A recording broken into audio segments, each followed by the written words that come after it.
It all starts with the conversation that you're having with yourself. You have to speak life into yourself. A world of fitness, entrepreneurship, and personal transformation. Manning Sumner, founder and CEO of Legacy and No Days Off. When you feel tired, you have to... We tell ourselves a lot of things about stress, and we tell ourselves that if we don't work all day and kill ourselves and run the ship, we won't make it. And this idea that you gotta go, you got everybody, right? Like that Wolf of Wall Street. Yeah, you know what I mean? And literally said no.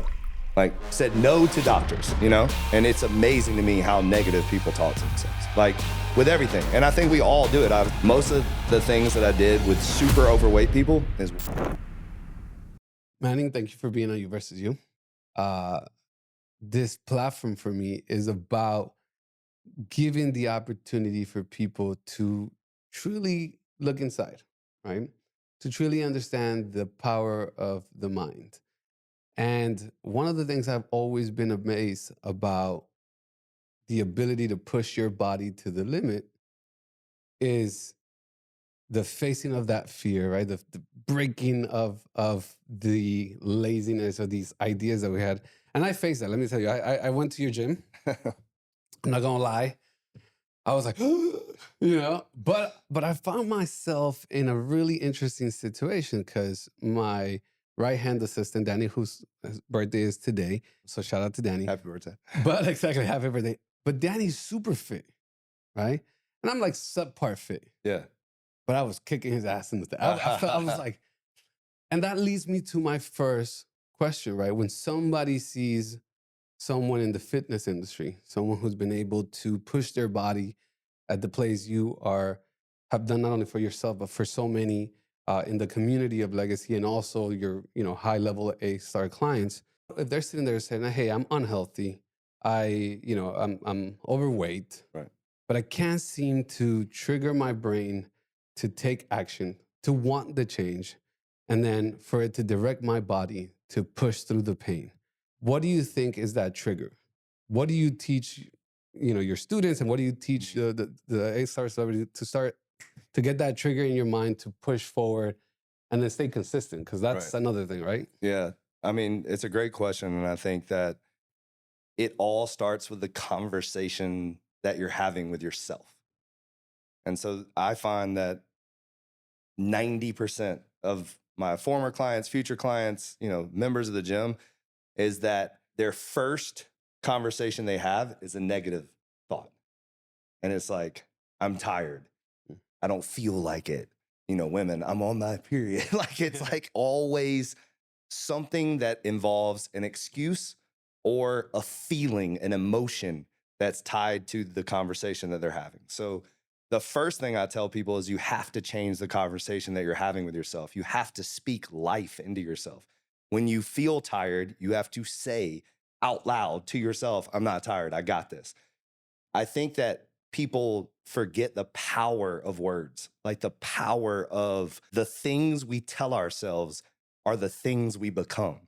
So like the more positivity you can speak into yourself, eventually that's going to pay off and it's going to start this new positive self-talk, or however you want to say it, to get you to start to be consistent in the things that you want for yourself. But the lack of positive thinking is causing procrastination. And procrastination causes paralysis, which then causes you not to be consistent in really anything. So it's just everything starts with how we speak to ourselves, everything. And it's amazing to me how negative people talk to themselves, like with everything. And I think we all do it. I was having a conversation with these guys the other day of how I heard somebody say, we're the only one that really cares about what we look like in the mirror. But think about how much we care about what we look like in the mirror. And if you have a zit that pops up, or you haven't shaved, or you're wearing an outfit that you think you don't feel comfortable in, you're so worried about what everybody else thinks, and nobody's even thinking about it except for you. So it's like just getting out of that mindset of that everybody else is worried about, what you look like, when it's really you worrying about it. I find it amazing that when she eats, she just makes a mess, and she doesn't care. She just loves and just eats her banana and gets the peaks and sucks the cheese and the thing and makes a mess on herself. And I said, that is the truest form of who we are. Idea of humanity with no shame, with no sense of fake identity or anything else. And our human condition, in society, to me, has been to program us to feel the shame, right? To feel ashamed to be the truest version of yourself, to be ashamed to have the courage to speak out. I always say, like, I admire artists because putting your feelings, your emotions, and this idea of your identity in a song and then on stage, consistently knowing you're dealing with whatever you're dealing with creatively and emotionally, because that's where great art is drawn for. But that ability to become this next level superstar comes from the fact that very few are the ones that take the risk to do that, right? I hope you're enjoying this episode of You Versus You. If these conversations are inspiring you and are bringing value to your life, please make sure to subscribe, join the community, and don't forget to share with anyone who you think needs to hear this. Thank you for supporting the show. Now let's get back to our episode. And so for me, that sense of self, that sense of becoming, like you said, of talking to yourself and facing the mirror is, I would say, one of the hardest things, and probably the thing that all of us as humans are struggling with because of how we've been conditioned. Now, talking about conditioning in fitness, because I think it's something I've always wondered myself. There's 1,001 ways, and everybody has a plan on how you're gonna get there, right? A routine, a morning routine. A morning routine and a morning thing. Yeah, exactly. In your experience, what has been the best way to coach someone into the best shape of their lives? Simplicity first and foremost. You have to get someone to commit to doing something, not doing a routine that is not achievable for them. So, like, I'll give you an example. Most of my in the early days when I was an early trainer, most of the things that I did with super overweight people is walking. Like, it was walk and talk. I actually saw, I don't know what they're called, memes, reels, whatever these days, and the guy was talking about how there's going to be a business soon where, and I think there already is, where people will pay for people to walk with, talk with, and hug. Like professional huggers. I think that's a thing. So because of the disconnect we have now, but if you can't get people to move, then they're never going to lift weights, do yoga, do a pit class. So the first thing is just get them moving daily. And then there's so much, and we live in Miami. That's another thing too. Like, not everybody gets to live in this beautiful place. And it always cracks me up when people drive to the gym to get on a treadmill. That's why our gyms are designed differently. It's not a bunch of treadmills staring at TVs. It's so important just to get up and walk outside and enjoy the nature and get the sun in your face and just connect like that. And the things, and oftentimes with no headphones, no podcasts, like you versus you by yourself, having those conversations with yourself, speaking life on a walk. Like, that would be first and foremost. And then for men and women, resistance training is absolutely critical. I mean, we're seeing so much more data coming out on the importance of resistance training, lifting weights for anti-aging, for longevity, for fat loss. So getting people to lift weights, and just setting up something that works for their schedule, not throwing too much at them. I'll tell people all the time, like, give me 20 minutes. Give me 20 minutes and let's do that. Let's do that for 3 weeks and see what happens. Instead, what I feel like society does and what most people do is they give people these 3-hour routines with, you're going to eat chicken and broccoli and that's it, and drink water. And they give them these things where they'll stick with for maybe 6 days. And then they're like, oh my God, I want to blow my brains out. So you got to give people a chance just to grow into it, not to just put so much pressure on people. So. Yeah, I mean, I think that's the one struggle, right? That every time, I think there's so much information sometimes. Too much. It's too much because people are trying all kind of different things and therefore not sticking to any consistency of one thing. Yep. And I found myself, I've had a very strong mind. I say that's been key to my achievements and getting to where I am. But my body, historically had a couple of issues, a couple of iron out. And what I found for myself was the amount of stress I was carrying at work, the amount of this idea of responsibility that it's a whole lot of false responsibility and stories we tell ourselves. Just like when we look in the mirror that that we say, oh, you got to sit and I'm ugly. We tell ourselves a lot of things about stress, and we tell ourselves that if we don't work all day and if we don't, kill ourselves and run the ship, we won't make it. And so historically, I've done this business now for 23 years. So since I was 16 years old, I was running, and it caused my body to start shutting down. Your caused my cortisol body levels were through the roof, I'm through sure. the roof. Yeah. No. Like, but my doctor said, do you even sleep? Yeah. Like your sleep test shows that you never actually went into REM. Like you wow. literally just continue. Mhm. When I started to say, okay, this is not sustainable. I'm not going to be able to have this level of life every single day. My body's going to say, cool, I'm gonna stop you. Yeah. And it surely did multiple times.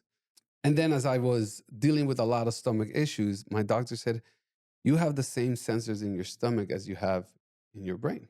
And so your brain tells your stomach you're in stress. And so it turns to your stomach starts pumping because it thinks it's an emergency, and it goes into stress. And then your stomach then sends those signals back to your brain as pain. And he said, so you feel your pain tolerance is lowered because your stomach has sent these signals for such a long time that your brain thinks it's in pain all the time. Mm. And so it's very sensitive to that.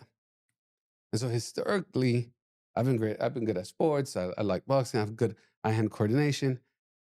But the first taste of injury, and I'm like, I'm out. Interesting. Really? Which is, And it's associated with your gut health.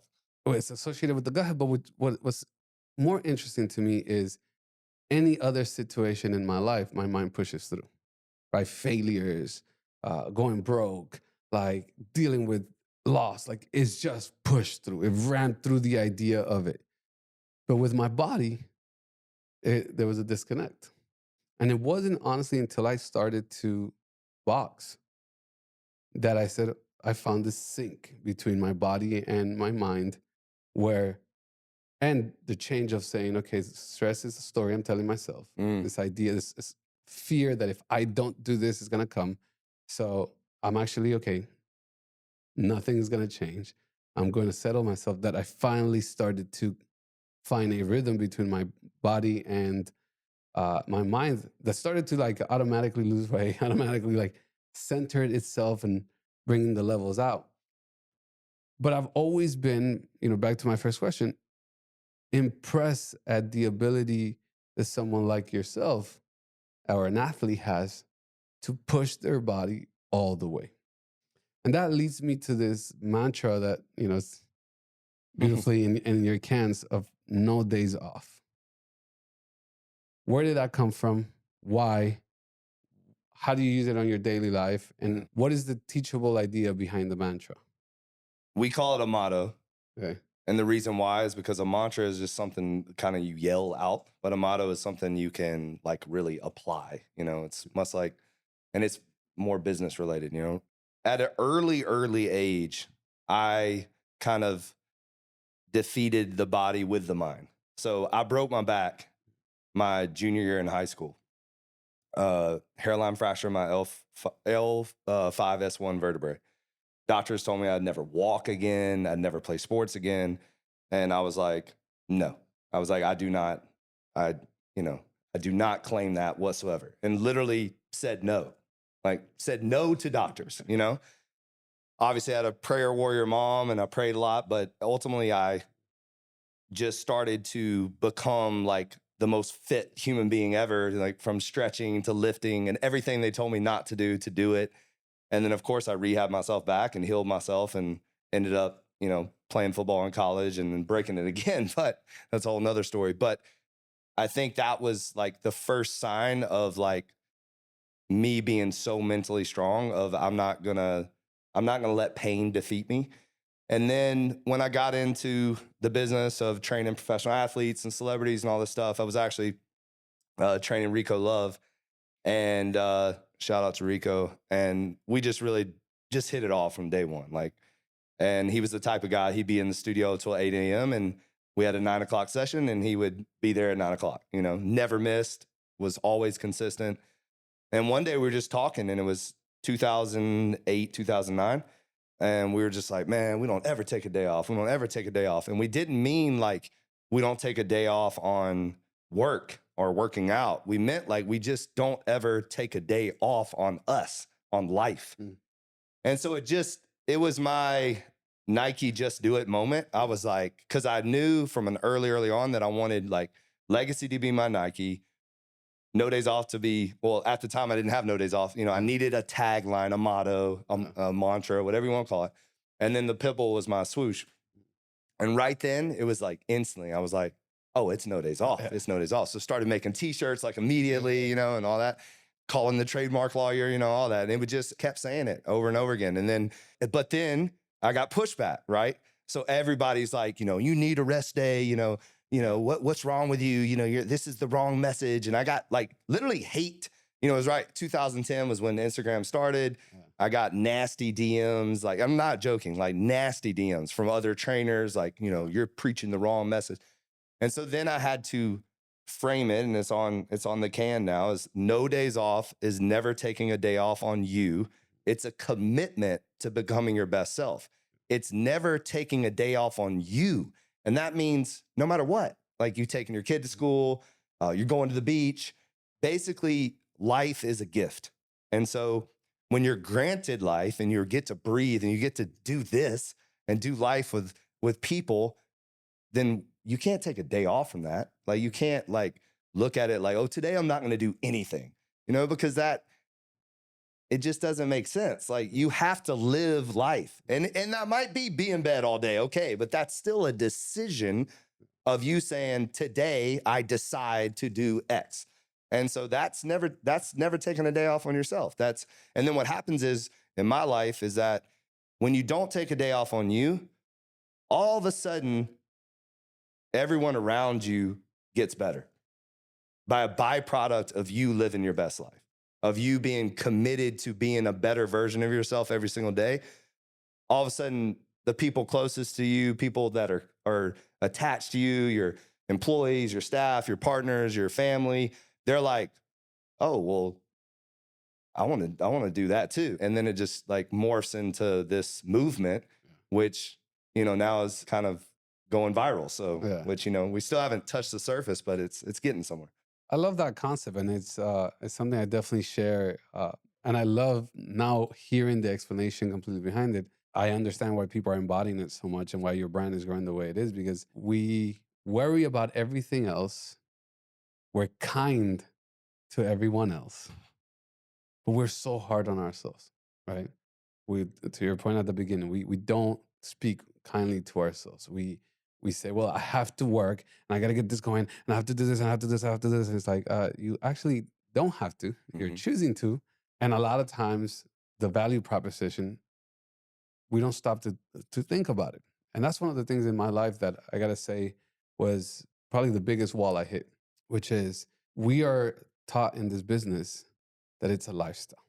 We're taught from the beginning. When I started as an intern, it's like, no days off, but for real, no days off. You know what I mean? Like, you got to be in the studio at 3 a.m. 3 in the morning. You got to work your ass off every single day. You want to hustle, somebody else is going to hustle harder than you. And this idea of taking the bull by the horns is the only way, which is, you know, similar to the guys at Wall Street are taught. And this idea that you got to go, you got everybody, right? Like that scene in Wolf of Wall Street. You know what I mean? Like that idea is how we've been programmed to run.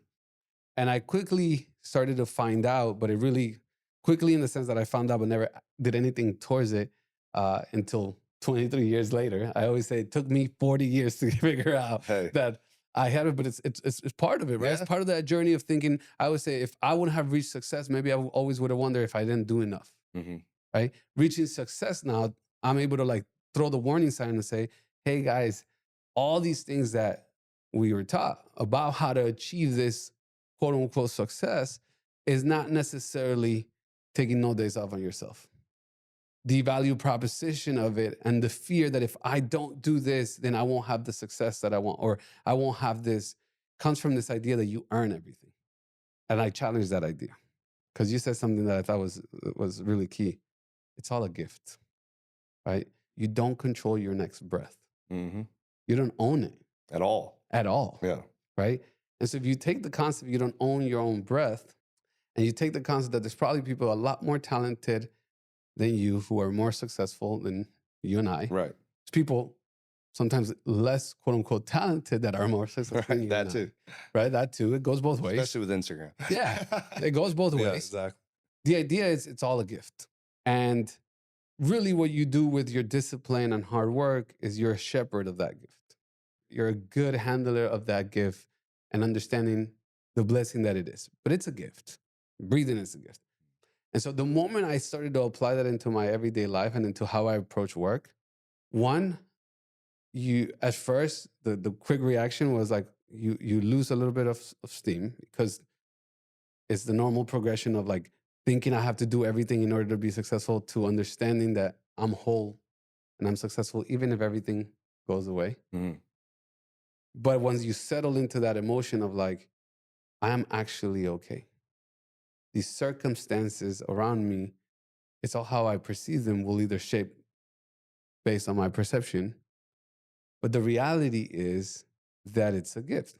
So a lot of the biggest things I've done in my career, when I look back, I walk into an elevator, an artist walks into the elevator, we happen to have a conversation, I end up managing the artist becomes huge, I end up making money. I couldn't have planned that. Right. You know? But like at the moment, you don't understand that. Because at the moment, especially how we've been programmed is, no, I earned that. Well, let me ask you a question though. If to me, those opportunities though are gifted and given because of the attitude that you have in that moment with that individual. So what I mean is like, I think like the true definition of being a man is actually servitude. It's like how we're treating people, how we're serving people. And so in that moment, I'm just using this as an example. You walked in that elevator and you met that person. You obviously left a mark on them in a positive way for them to say, I want you to be my manager, you know? So there is a little bit of But there's so many things to that because yeah.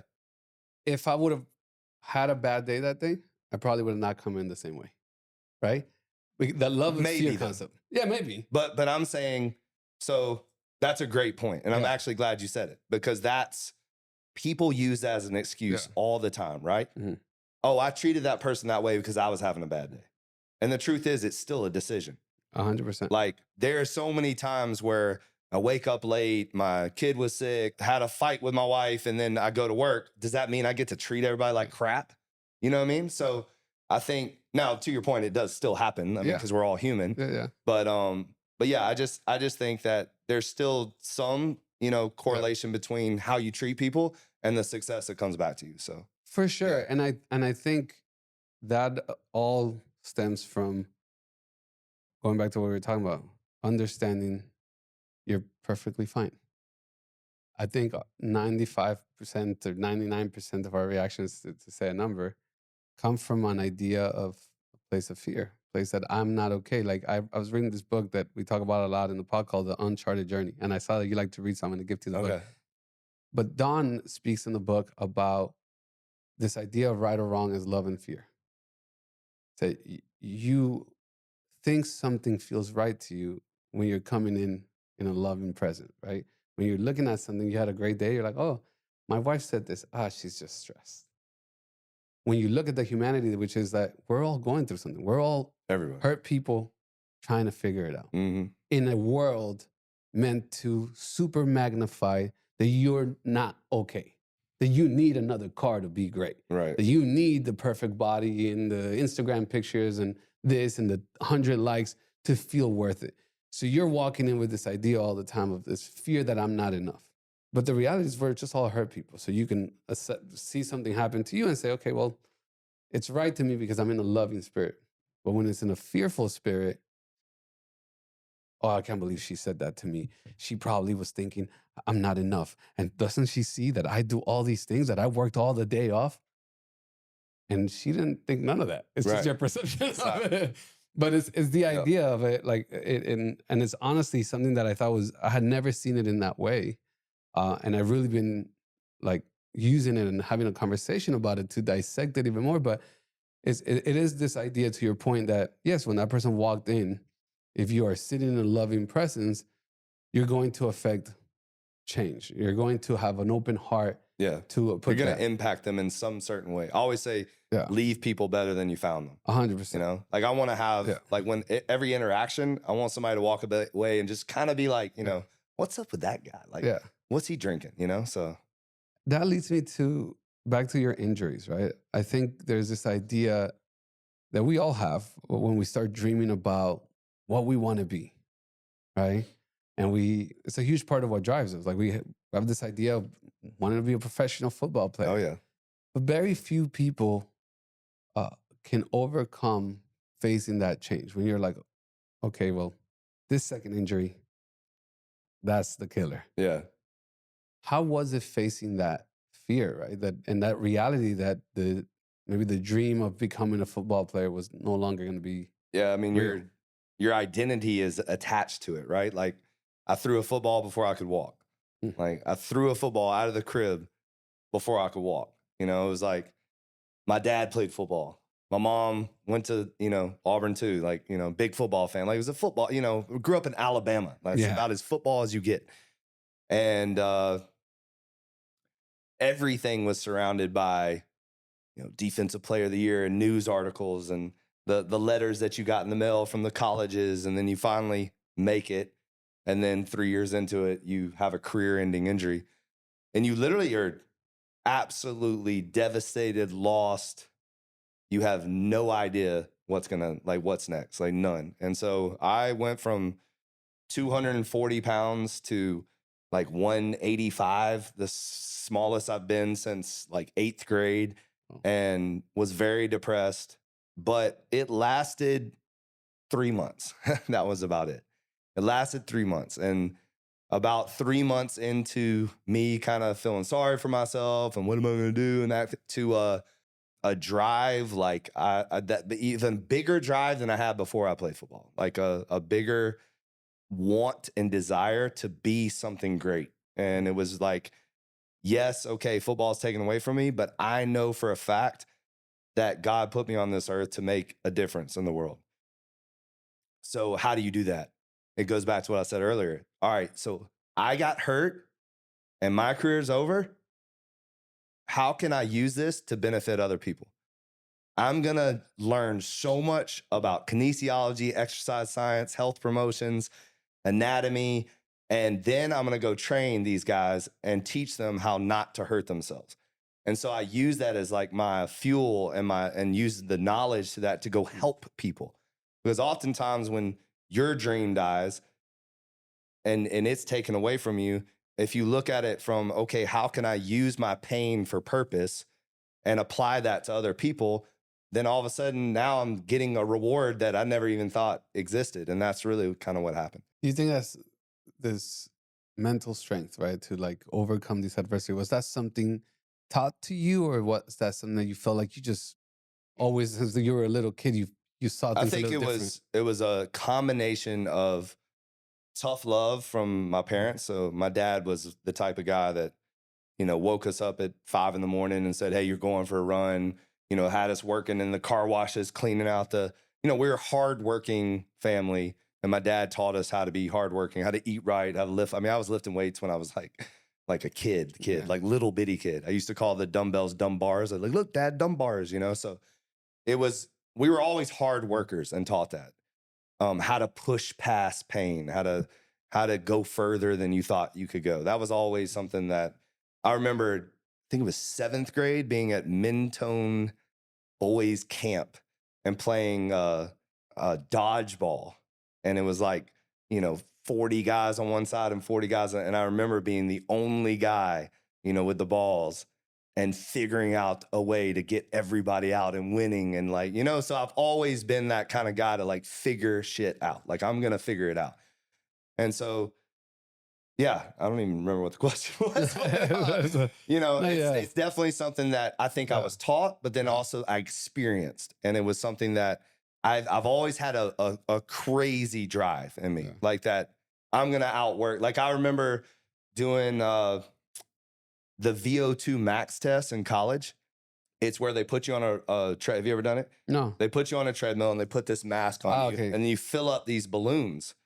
And then they, test your VO2 max. And I remember doing it and going to where the test, like most people, you go and then like you stop, you quit. When I did it, they stopped me.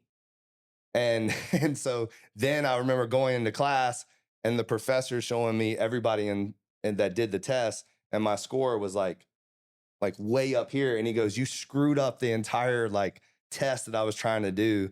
And it was because, and it wasn't because I was in the best shape. It was because I just wasn't going to quit. And I remember Will Smith talking about the treadmill thing and saying I'd have to die on the treadmill. Yeah. And I remember watching him say that. And I really remember going, oh, I know what that's like. Yeah. And like that relatability, like going, oh, I get that. Like, that's not foreign to me, you know? And I think there's certain people that actually walk around thinking like that. And I feel like I'm one of those people that just, it's like crazy talk, you know? Like, it's like we really think that we can do anything, you know? So I don't know where that comes from. Yeah. But I found that like, even in my personal life, and I want to ask you about this because as I always say, we have a stronger muscle, you know, like there's things that we got to develop, like that's muscle. That's why life has placed us and gifted us, you know, the leadership, the roles that we have, the things that we've been able to have. But with that always comes the weakness, right? If you look back at your childhood and you say, okay, well, my father was super hard on me. And a lot of the things that have made me who I am today, like pushing through the treadmill, come from that work environment. Is there things that having that tough love also you feel like you missed? You feel like it created traumas? It created... For sure. I think so when you deal with like tough love in the beginning, you come from college football where your coaches are constantly yelling at you, cussing at you, demeaning you, saying you're not good enough. What happens is now all of a sudden in your relationships, in your businesses, you start acting like you think that that's how you lead. You think you lead from yelling. You think you lead from always leading by example and like, I'm just going to show everybody how hard I can work. And then having these crazy expectations for the people that are working for you, or relationships, like just not understanding a different love language, personal drive, like, and not even understanding it and not even wanting to understand it.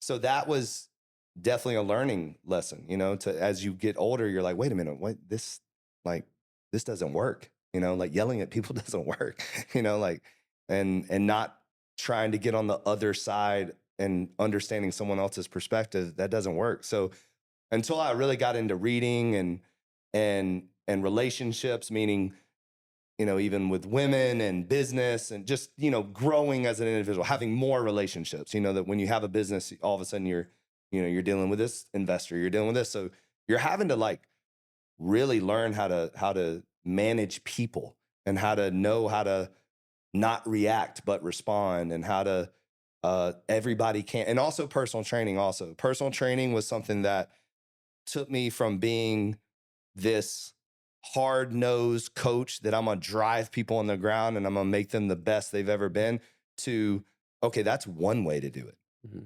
But this person doesn't respond to me yelling at all. They actually respond to me putting my arm around them and encouraging them and loving on them. Well, wait a minute, that works too. And then all of a sudden you start to go, okay, well, and then this person needs a little bit of both.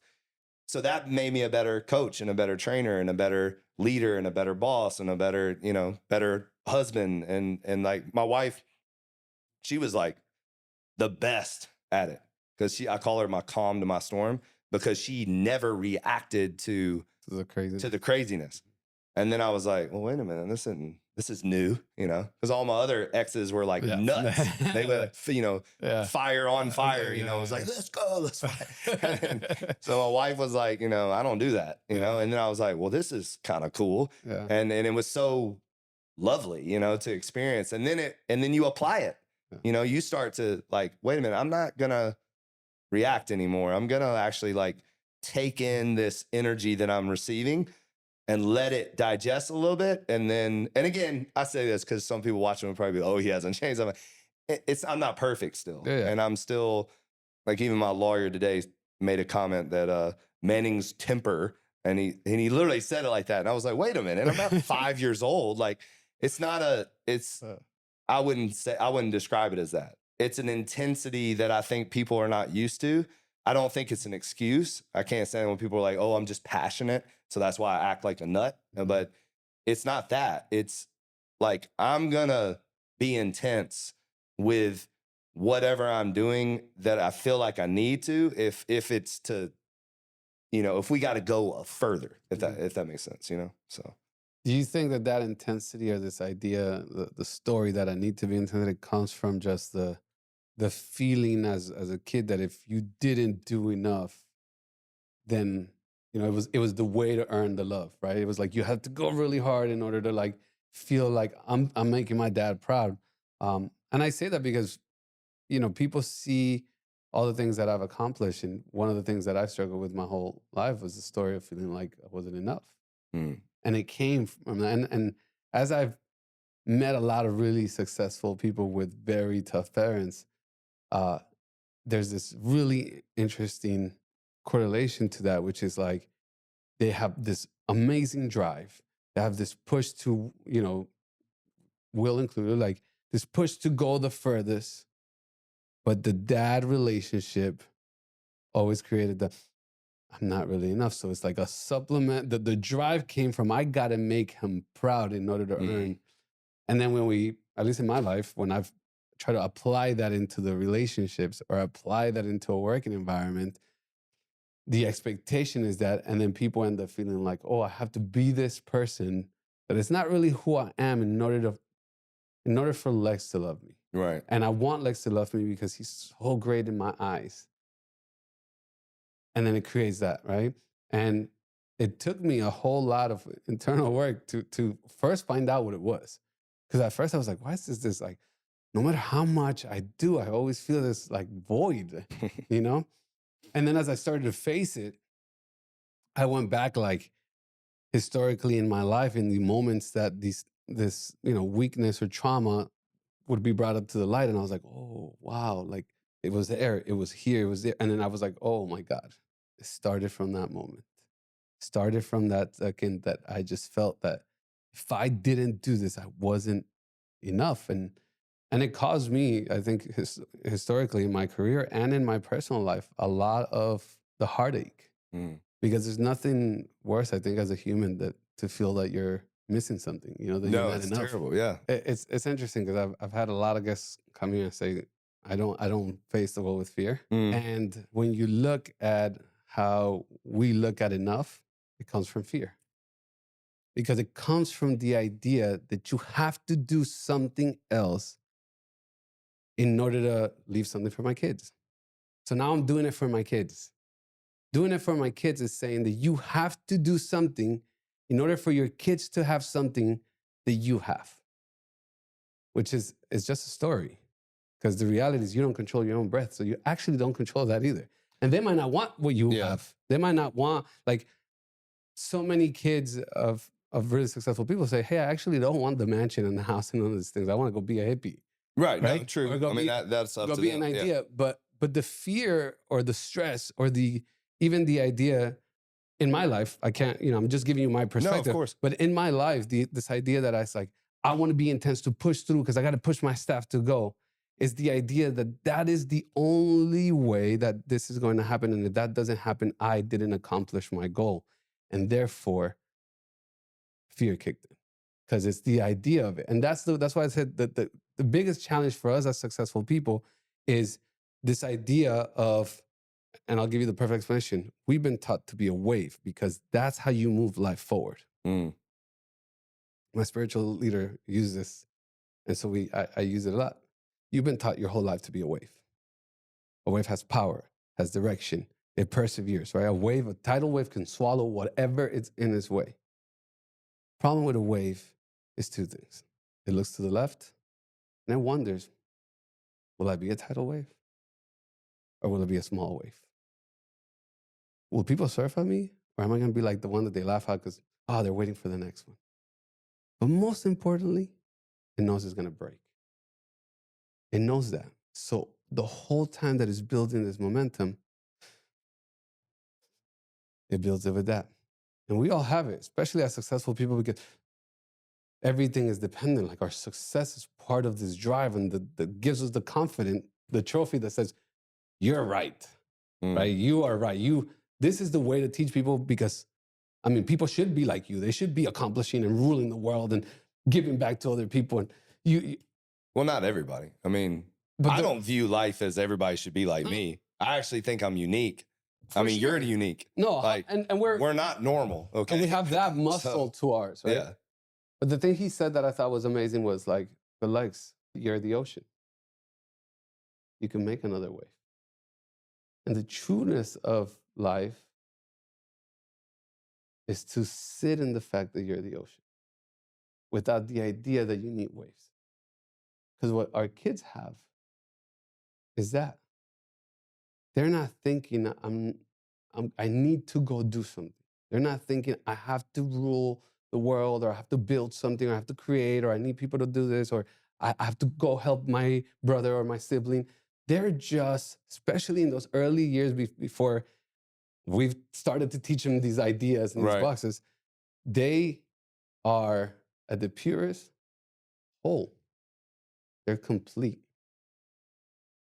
And that idea of being the ocean in a world where it's just been taught, like every guest that I've had on, to become successful, we've been taught to be a wave.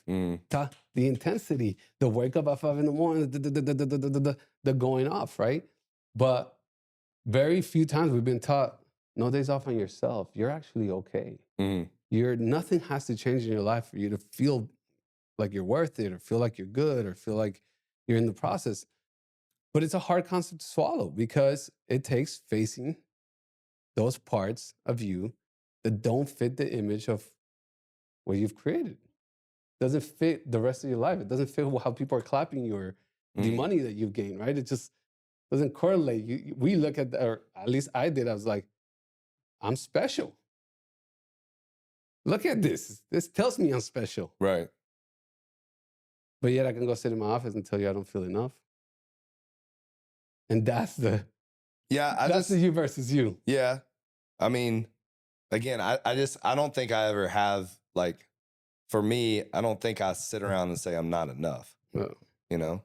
Like, and my goals, you know, when I say like I'm building a legacy for my kids, it's not like, again, it's the love you have. Like that goes back to the love you have for your kids. It's not like a have to thing. It's like, you know, you love your kids. Like it's a kind of love that you can't explain. Like you cannot explain the love you have for your kids.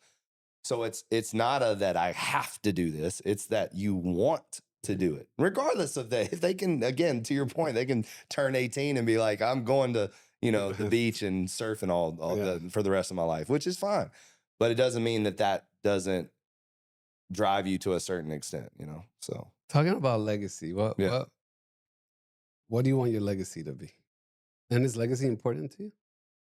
I mean, it is for me. I mean, I've never really understood why people say, you know, legacy. I mean, I've heard some of my like people that I really admire say legacy doesn't mean shit, and like, you know, and I'm like, what did they say? You know, so it's like my whole journey. I was like, come on now, don't bash the name. For me, it is life. Like a guest the other day, this guy named Tristan, shout out to Tristan. He said he tells his staff all the time, like, who's your great-great-grandfather? You know? And most of them are like, I don't know, you know? So for me, it's kind of cool to, again, it doesn't matter. Yeah. And I get that. I understand we are you know, a flick of dust you know, in the universe or whatever. Doesn't mean anything, but it means something to me. It means something that, you know, that hopefully when I think 150 years later, you know, somebody says, hey, that guy made an impact on the world in a way that other people didn't. For me, I love the movie Pay It Forward. Yeah. And just love the whole concept and just the impact that one person can have on the world. Yeah. Like, that's kind of cool. Like, you know, so just to be able to do something that has a ripple effect that does create a wave, but it ripples across the world in a positive way. Yeah. And that's something that, I mean, I believe in, Yeah. you know? I mean, I So, think that and I want to add some clarity for anyone Yeah. listening. The wanting and dreaming is an important part of who we are as people, right? Like you need waves to move the ocean, right? Yeah. Still water becomes poisonous water. It's good to have it. I think the key of the teaching is find your place of why, your whole, right? Like find that, not even why, is your the wholeness on where you're coming from and why you're doing it. And be able to say, okay, am I perceiving myself to do this because I'm trying to not face something, right? Or dealing with something? Or it's really generally a want. And it's okay to want great things for your family. I want great things for my family. I love what I've done in the business. And I'm passionate about the projects that I've been able to build. And that passion, like I always say, I think I won't never be a retired person that's just sitting at home doing nothing. Like Exactly. it's not who I am. It's not how I'm built. And that's beautiful. What I've started to change is the how I look at things in order to understand, am I trying to fulfill this void or am I holding that place and it's coming from a genuine place of, I want that. It's okay to work hard. It's okay to leave a legacy. It's okay to have money. It's okay to go after your dreams. Dreams are necessary. Waves are necessary. It's just how we look at the reason why we're doing that wave or why we're becoming that way for that certain thing. And sometimes it happens to all of us. Sometimes, like I always say, you'll buy a car and you think, no, I need to get that car, and you get rushed and you get obsessed with the car, you'll get the car, and the universe will give you the car. God will give you the car. Then you get in the car, you're driving and somebody pulls up next to you in another car and you're like, damn it, I like that car more. You know what I mean? And then you start realizing there's things that you've acquired to fill holes. And we all have some. Right. I think that's the thing that it's key to say is no one, even the biggest and highest spiritual leaders in our world are not arrived. No one has arrived at the final decision and piece of it. We all have something that gets created. Like when I was 30 years old and I was like going through this midlife change in my life, I saw a speaker talk about the concept of the prisons that we live in. And they said, when we are born, you're kind of like this free form. Then your parents come in and they start creating a box, right? That box is like, hey, don't do that. That's bad. Hey, by the way, wake up at 5 a.m. Hey, better go to the racetrack. Like, racing is life. Look at it. Look at the determination. That's how successful people look like. Or sometimes it's just like, there's people that are lazy. There's parents that are like, hey, it's okay. Don't do your homework. Right. Whatever it is, right? But this box gets created. And your identity is super tied into this box. Your idea of right or wrong is super tied into this box. You now have all these personal lessons that start becoming your filter. Now, as part of that, you grow fear since you're a kid. For some, it's like, I'm afraid of snakes. Or, no, I don't want to ride that because I don't want people to think of me something, whatever. Every person grows a different one, right? And somewhere in that, there's trauma starts happening, right? Like your mom says something mad and you think it didn't affect you, but actually that thing dig deep and you got deep into it. And he said, you go into school and you start meeting other kids and you realize, their parents are divorced. So maybe marriage is not really a thing that has to happen. Like we don't have to be married. So then a little corner starts chipping away. Then you go to church and church starts teaching you a bunch of things, but you also start noticing a lot of things because you're sitting in a room full of humans going through their life experience. So you're like, oh, another corner here. And you start building this box. Now the box starts getting reshaped by these new lessons and these new ideas.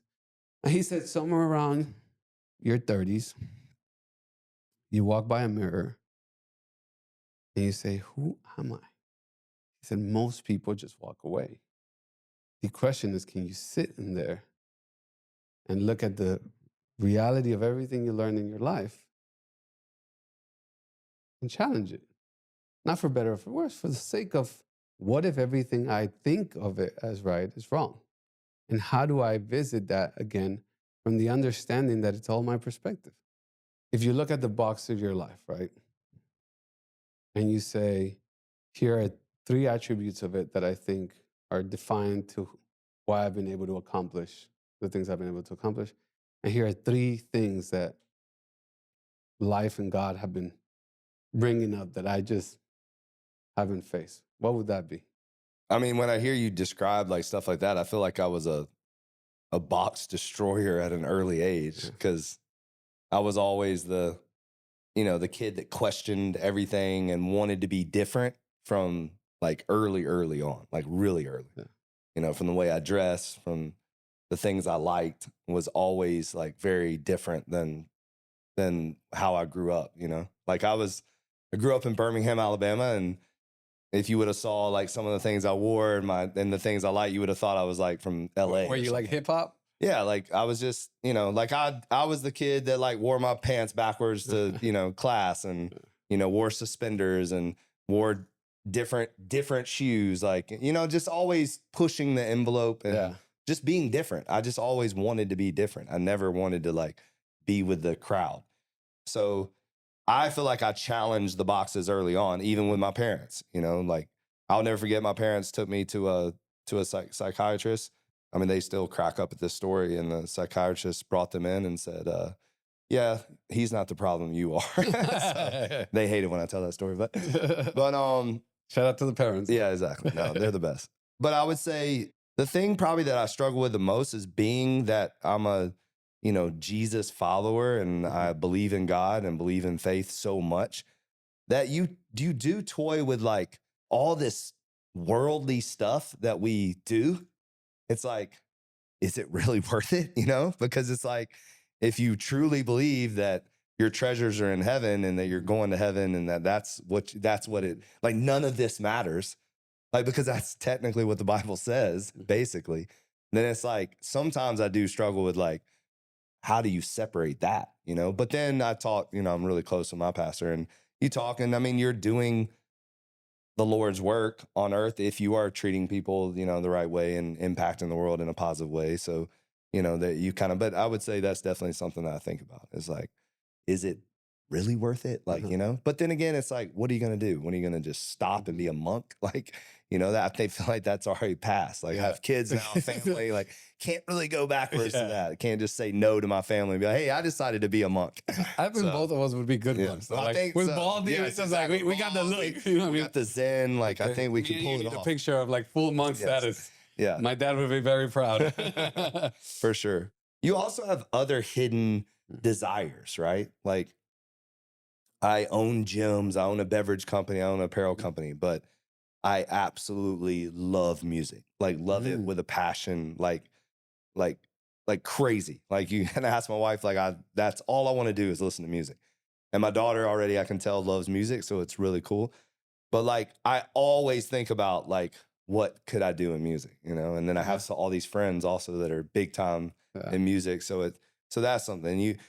I'm a writer. Like you also like have these things that you want to accomplish that you put on the back burner because you're building the brand and, you're trying to make money for the family or trying to grow this company and stuff like that. So yeah, that would be the stuff that I find myself thinking about, that consumes my mind, and not in a driven, like I need more waves in my life, but in a, like, I'm 47 years old. Am I wasting certain talents and gifts that God gave me that otherwise I could be using if I wasn't so, doing this? Yeah. So I can relate to that. I think that's the place where I'm at right now, right? Where I always tell people going from an entrepreneur to a CEO is 2 different things, right? And I learned that the hard way. I was like, the CEO stuff is fitting. And I was like, yeah, I'm going to build the company and do this whole thing and, raise a bunch of money and Lord help blow it out and blah, blah, blah, blah, blah. And then you get to sit in the CEO chair and you start saying, oh my God, what am I doing? Where's all the fun stuff? Where was the creative? I'm building. Yeah, exactly. Now I got to have like meeting after meeting after meeting and go through finances and boards and like look at legalities and be with the lawyers all the time and you're just like, and my personal journey and personal career, I've reached a place where the value proposition really starts wavering, right? And this idea of tomorrow is just not really promised. that started to sink in and say, well, how many of the things I've waited for these ideas of like, I've had to, right?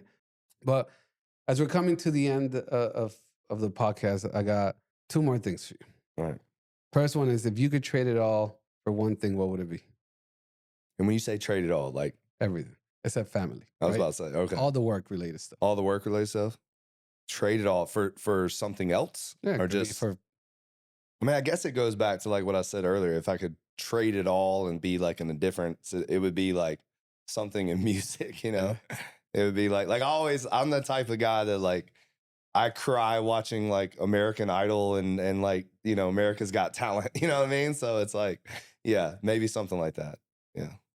And not for fame or anything, Yeah. but for creative, Yeah. like being a true like artist, you know, like being in, you know, basically your world, you know? Like, But Manning, thank you for being a part of the of show. course. We end the show every time with an exercise. As we've spoken about throughout the whole show, you know, words are powerful, right? Yes. And like we said, we tend to be kinder to other people than we are to ourselves. You, you know, have shown the strength in using words to encourage yourself. So this challenge will be probably easier for you than it is for most. What is one word or one phrase that not Manning the CEO, not Manning but Manning the human needs to hear right now that would change how your mind and your body perceive the rest of this week, the rest of today, the rest of the year? Now faith is the substance of things hoped for, the evidence of things unseen. Awesome. Yeah. Hebrew. Yes. Okay. Yeah. Awesome, Manning. Well, thank you for being a part of the show. You know, we'd love to have you back. I know that we're gonna get to go do yours as well. I'm excited to share conversation the other way around. But you're welcome here anytime. And honestly, I thank you for having the courage of opening up. You know, I think most people don't talk about these things in these formats. And for me, it was special to reach it and touch in different parts of what we call taking the cape off our heroes in order to show the reality and inspire people to start living the life that they dream of. So Amen. Thank you, brother. Appreciate you, bro. Thank you. Thank you. Thank you guys for tuning in to You Versus You. Please subscribe, like, and share as we build this community that we help each other to live the life of our dreams.